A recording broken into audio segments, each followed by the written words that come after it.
relación con la contaminación del medio ambiente, ¿no? Nos referimos a los residuos sólidos, al mal llamado desechos, a los mal llamados basuras, ¿no? En salud pública hablamos de residuos sólidos. Perdón, sale. Ya.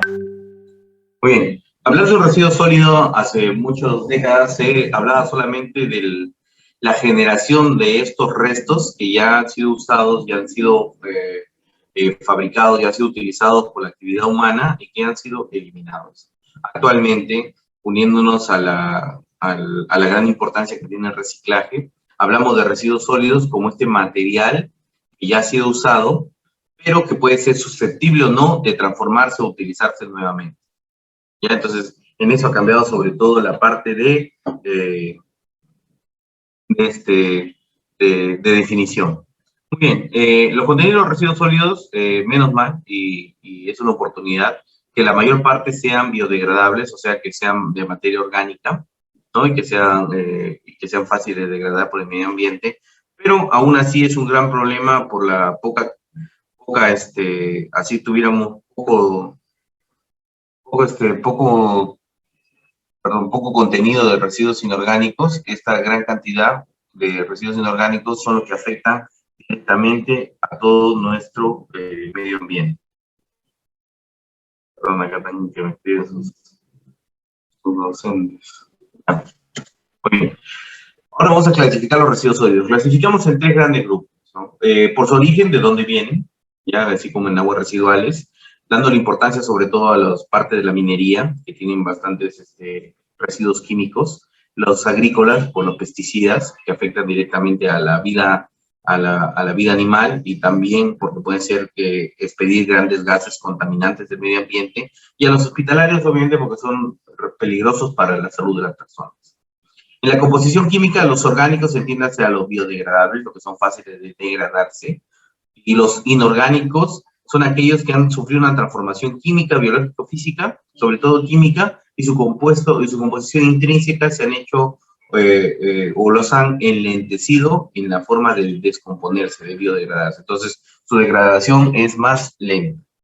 Y nosotros en salud pública, sobre todo, nos interesan los residuos o clasificarlos por su forma de manejo. Y por su forma de manejo tenemos a los no peligrosos, que no tienen o que no repercuten en enfermedad sobre las personas ni elementos nocivos al medio ambiente. Los peligrosos, sobre todo los antes mencionados, mineros, agrícolas y hospitalarios, que tienen una gran importancia en infligir enfermedad a las personas y también efectos nocivos en nuestro medio ambiente. Y los inertes, ¿no? Los residuos inertes, que según nuestro decreto 1481-2001, ¿no? De clasificación de los residuos sólidos, son aquellos que no van a experimentar ninguna transformación física, química ni biológica desde su eliminación, desde que ya no lo usan, ¿no? Hacia su disposición final, hacia su última parada, ¿no? Entonces no afectan a los materiales que van a entrar en contacto. Quiere decir que no afecta a nuestro medio ambiente o no es peligroso. Esos son los inertes. ¿Y cuáles son los ejemplos de esto? Sobre todo los materiales de construcción, que ahora hay bastante, ¿no? Su composición intrínseca es natural, por más que han tenido algunos cambios químicos, pero que no sufren ninguna transformación, se pueden romper, pero no se transforman, ¿no? Siguen así, sigue siendo piedra hasta su último parada en el transporte de residuos.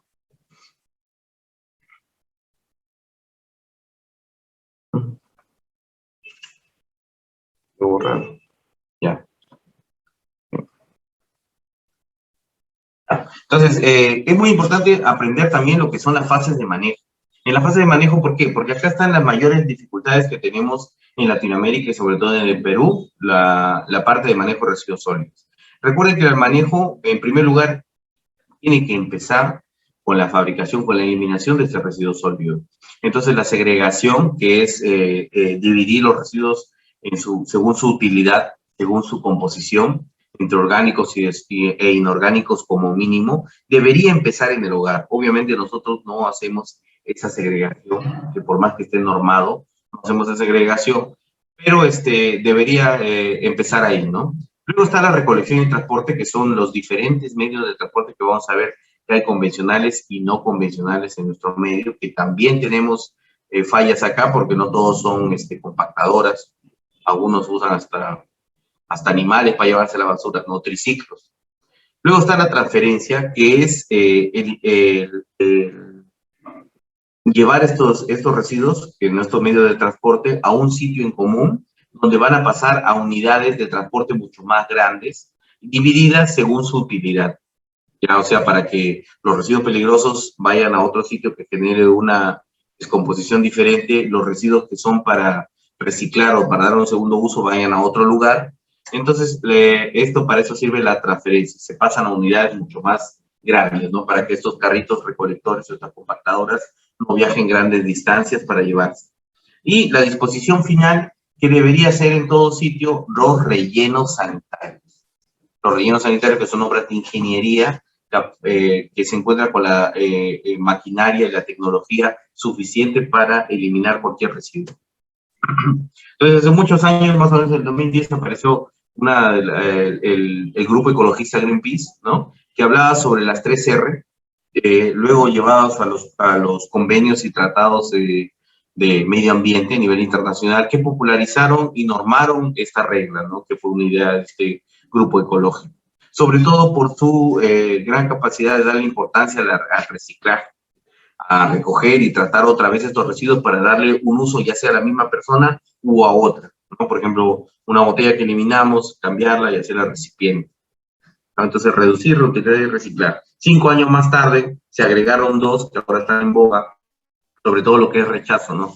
El rechazo, por ejemplo, que ahora se habla bastante a nivel internacional de bolsas plásticas de Tecnopor, ¿no? Que generan o tienen un enlentecimiento de biodegradación y también generan grandes volúmenes de residuos sólidos contaminantes en las zonas acuíferas, sobre todo los plásticos. Entonces, estos 5 R's, la regla de los 5 R's es la más importante para hablar del buen manejo de residuos sólidos. Y en lo que tenemos, como les dije, la segregación debería empezar en el hogar, o en las empresas, o en las industrias, o en las instituciones, siendo la UPA una de las primeras instituciones en la libertad, ¿no? Que usaba este tipo de segregación, y los colores están establecidos. Generalmente puede cambiar uno u otro en otro país, pero nosotros nos llegamos de la norma técnica peruana 900.058, ¿ya? 900 que está avalado por Indecopi. Entonces, esta normativa, ustedes lo van a aprender, nos hablan de los colores que clasifican dependiendo del número, del tipo de residuo. ¿Ya? Entonces, así es como se lo van a aprender ustedes. Y como les dije, la segregación comienza en el hogar, en la casa.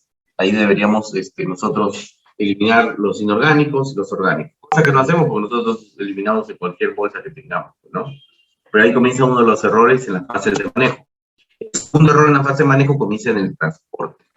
Depende del sitio donde se encuentre, depende de la capacidad de resolución que tenga un gobierno, nos va a dar los instrumentos y las maquinarias y los medios normados para transportar los residuos, ¿no? Pero eso no pasa. Tenemos muchísimos sitios donde hay sitios no convencionales e inadecuados de transporte de residuos sólidos, cuando según nuestra normativa, recuerden que yo les hablo de normativa porque estamos entrando a la parte de salud pública, donde ustedes tienen que aprenderse por normas, ¿no? Vamos a entrar a los tipos de higiene, que está todo normado. Entonces la normativa, la Ley General de Residuos Sólidos 27314, establece los parámetros y las condiciones que deben tener todo vehículo de transporte de residuos sólidos. Nos dice que podemos tener camiones, que podemos tener volquetes, que podemos tener compactadoras, ¿no? Compactadoras. Ahora, lo más usado de lo que está a nivel internacional son las compactadoras. Estas que vemos acá en las fotografías, estas compactadoras, y que las compactadoras a partir de los 5.000 toneladas deberían tener este sistema de izaje. El sistema de izaje es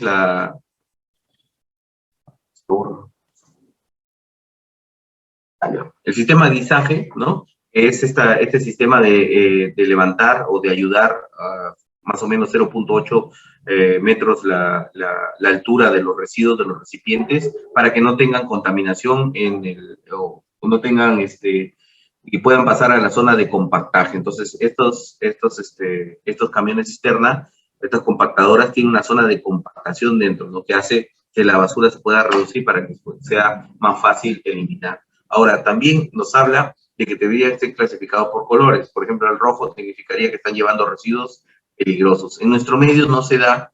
¿Por qué? Porque no hay, a nivel municipal, no hay compactadoras rojas, o sea, de residuos peligrosos, sino existen empresas privadas que llevan nuestros residuos peligrosos. Hasta de hospitales, de clínicas, lo llevan estas empresas. ¿Ya? Muy bien, y pasamos a lo más importante, que es la disposición final. Como ya les dije, muchos diseños se creían o hubieron varias vías cómo eliminar los diferentes residuos sólidos que teníamos. A medida que va creciendo la población, genera mucho más residuos. Entonces, antes se eliminaba por botaderos, o sea, un sitio común donde cualquiera lo eliminaba, se quemaba. Y sobre todo, lo más contaminante fue vertirlo al mar, ¿no? Eliminarlo al mar. Pero lo único aprobado como obra de ingeniería adecuada para eliminar los residuos, ya les dije, es el relleno sanitario. Entonces, el botadero es un sitio en común donde la gente coloca para eliminar sus residuos de diferente tamaño de población, o sea, un grupo poblacional que elige un sitio para eliminar sus residuos. Ahora, yo lo que quiero es que ustedes hagan una diferencia. Se ve lo que escribo, ¿no? ¿Sí? Sí, doctor. Ya. El botadero puede ser controlado, no controlado. Ya, entonces, en el botadero controlado es un sitio en común, pero que ya el gobierno, el municipio, ha elegido para que todos vayan a eliminar su basura acá. Acá tienen segregadores, ¿no? O recolectores que están capacitados para darle un tratamiento en general a la basura, ¿no? Ordenarla, enterrarla. Y lo no controlado es un sitio en común que eligen las personas para eliminar su basura sin ningún tipo de señalización del municipio y sin ningún tipo de supervisión. Por ejemplo, cuando ustedes estaban en Lupao, al frente había un lugar por el restaurante donde todos eliminaban su basura. Eso se llama botadero no controlado, es un botadero al aire libre. Nadie le dijo que voten ahí, nadie le dijo que lo acumulen, pero el grupo poblacional que vivía ahí comenzó a eliminarlo y se volvió un botadero no controlado. Esto es para que diferencien porque, por ejemplo, en nuestro medio tenemos lo que se llama el relleno, el milagro, ¿no? Relleno sanitario milagro, pero no, este no es relleno, es botadero, no, botadero controlado el milagro. Mal llamado relleno sanitario por nuestras autoridades, otra vez por desconocimiento. Justamente estas fotos son del botadero el milagro. Cuando hacemos la parte no presencial, la parte presencial, quitamos el relleno. En el relleno hay asentamientos humanos, familias enteras que viven de la recolección de la basura. A pesar que es controlado por el municipio, ya viven acá, radican acá porque es un área extensa y amplia. ¿No? Entonces, como ven, esto no puede ser llamado un relleno, pues no es un botadero. Implica riesgos para la salud de las personas que viven ahí, los animales que también llevan a alimentarse, la salud de la población porque también lo queman esta basura. Ya, entonces es un relleno. Relleno sanitario no es botadero controlado el milagro. Y entonces, como le dije, una de las principales fuentes de eliminación, antes cuando no se veía la magnitud del problema, era el vertimiento al mar. Terminaban las cosas al mar pensando que otra vez el mar se lo iba a llevar y que ya no regresaban los residuos, entonces era la correcta eliminación que se tenía. Esto obviamente ha traído grandes repercusiones imborrables en la contaminación de las zonas acuíferas de mares y ríos. La quema a cielo abierto es diferente a incineración, ¿ah? En muchos textos ustedes van a encontrar incineración, pero la incineración es un paso o un tratamiento del relleno sanitario que usan hornos a grandes temperaturas para eliminar residuos. En caso de la quema a cielo abierto, solamente es el botadero controlado o no, y la gente la prende a la basura porque puede eliminar bastante y recoger ahí los residuos que valen, pero que generan estos gases, dos tipos de gases muy peligrosos para el medio ambiente, ¿no? Que es el gas de tipo invernadero, son estos gases, sobre todo el dióxido de carbono, que vamos a ver después en otra clase, el dióxido de carbono, que es el principal agente antropogénico de invernadero relacionado con el calentamiento global, y los destructores de la capa de ozono, ¿no? Lo que hacen el hueco de la capa de ozono, que son los clorofluorocarbonos. Entonces, al quemar este tipo de residuos, obviamente genera gran contaminación atmosférica, ¿ya? El soterramiento es una buena eliminación de residuos, está bien, pero es una eliminación intermedia, ¿no? Porque no es disposición final. Se da en grandes sitios urbanos donde se quiere eliminar este tipo de contaminación visual por grandes bolsas de basura, y se dan unos recipientes pequeños que debajo de ellos hay recipientes mucho más grandes para que puedan ser llevados cuando ya estén en su capacidad máxima. Y el único de disposición final normado por la Ley General de Residuos Sólidos 27314 y normado a nivel internacional es el relleno sanitario. Es una obra de ingeniería que se estudia para disminuir el impacto ambiental, ¿no? Requiere un estudio de impacto, como les dije, económico, social, con gran personal de ingenierías químicas, ingeniería ambiental, ¿no? Etcétera, ¿no? Para proteger el medio ambiente. Este tipo de relleno genera, o dentro de él, hay diferentes estrategias para eliminar los residuos. Por ejemplo, la trituración, ¿no? Que hace que estos residuos que vienen en grandes cantidades se formen y se acumulen en pequeñas cantidades, con la eliminación de los lixiviados. El lixiviado es un líquido putrefacto negro que siempre bota los residuos cuando se descomponen. La selección previa para ver cuáles sirven, cuáles pueden ser reusados y cuáles deben tratarse de forma más especial. Y con recuperación de gases, porque estos gases, sobre todo el metano, puede generar combustible, o sea, darle un segundo uso, biogases. Entonces, todos estos procedimientos se hacen en un relleno. Entonces, ninguno de estos procedimientos se hace en el relleno, en el botadero. Por eso que mal llamado relleno sanitario del milagro, ¿no? Porque no hacen nada de esto. Muy bien, pero a nosotros nos interesa el método que van a usar. ¿Existe el método de zanja o trinchera o el método de área o prisma? La única diferencia es el terreno que encuentran. Por ejemplo, el método de zanja van a encontrar un terreno plano, el cual extraen la arena hasta hacer un hueco de 3 metros, que puede llegar a 7, que puede llegar hasta 7 metros, y la arena o la tierra sustraída se coloca a los costados para ir tapando los residuos que llegan ahí.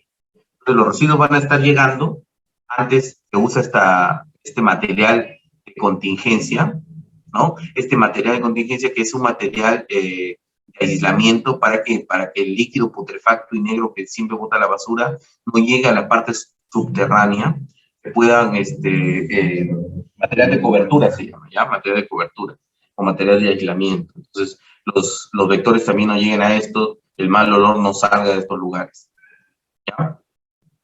Generalmente estos lugares están ubicados a una distancia más o menos de 1000 kilómetros, ¿no? O de 100 kilómetros de la zona de urbanización más cercana. Esto obviamente no se cumple a veces porque va creciendo la población y los rellenos no se pueden mover.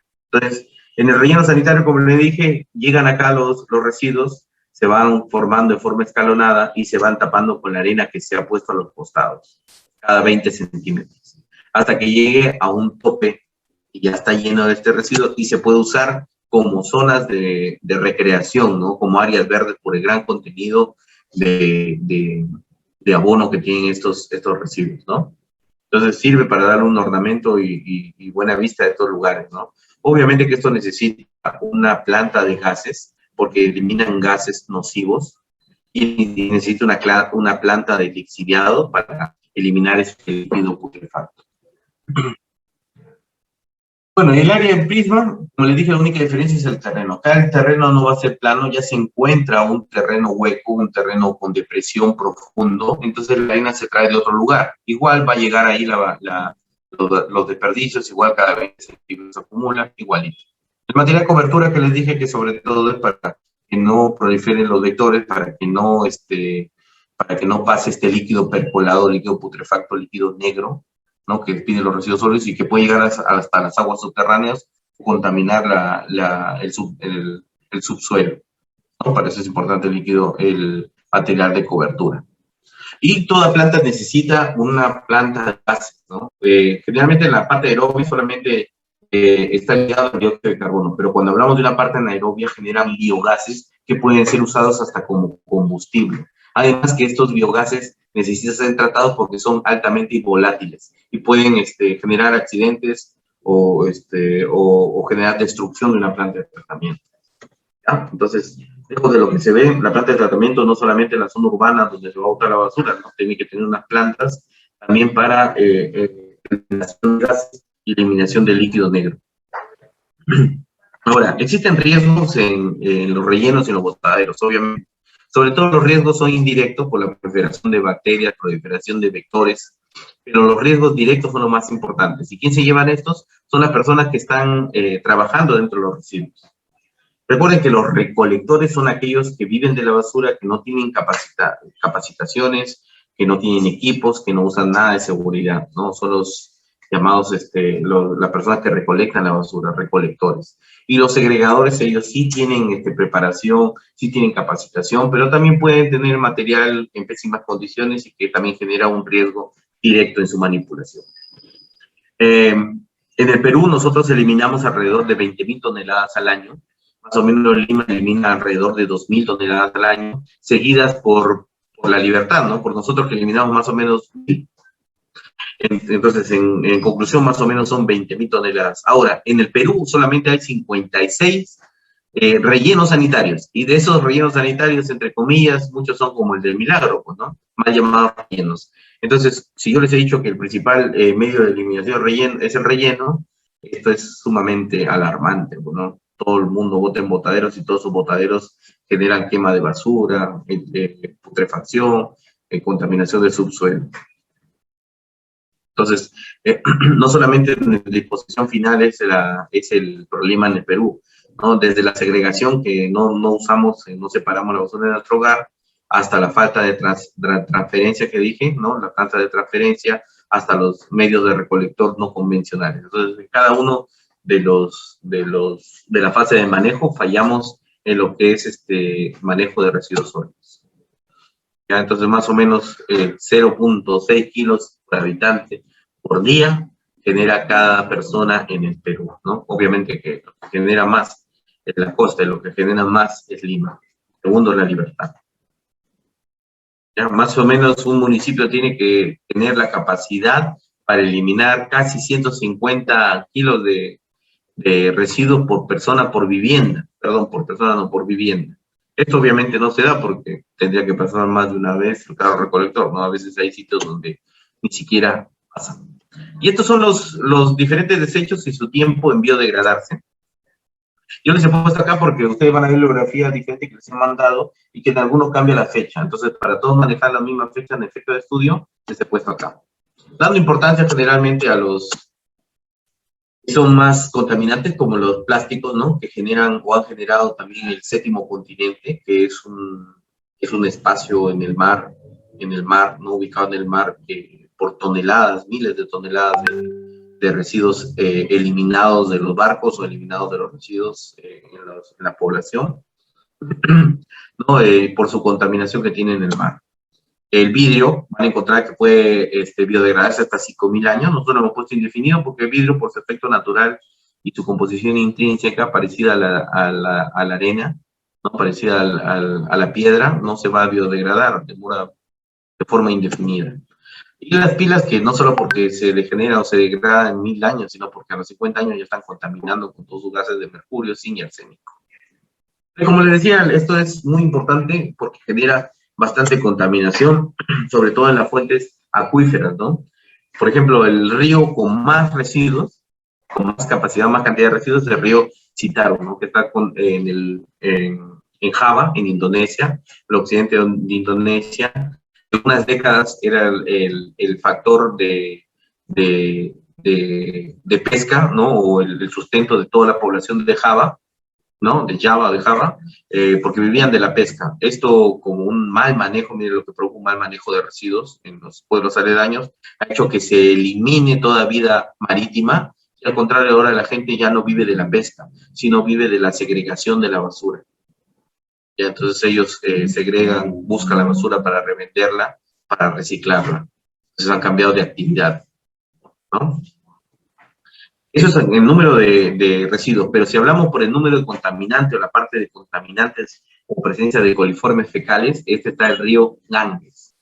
Uno han escuchado ustedes el río Ganges, el río más sagrado del mundo y también el más infectante, ¿no?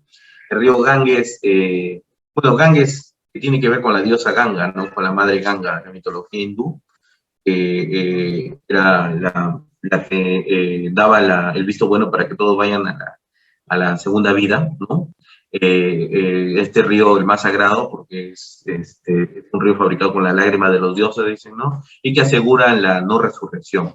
Entonces, es sagrado porque todos se entierran o los creyentes se entierran a sus muertos acá, ¿no? Entierran a sus muertos, los sumergen ahí,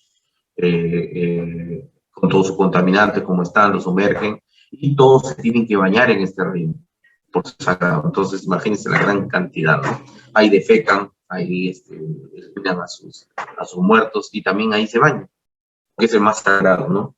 Todos tienen que, los seguidores de esta cultura, tienen que eliminar acá sus muertos para que sean, que no sean reencarnados, ¿no? O sea, el río Ganges. Entonces, todo lo que tiene que ver con contaminación va por el estilo de vida de cada población, ¿no? Unos por el no uso de la buena eliminación de residuos, y otros por creencias que tienen que ver con la injuria del medio ambiente.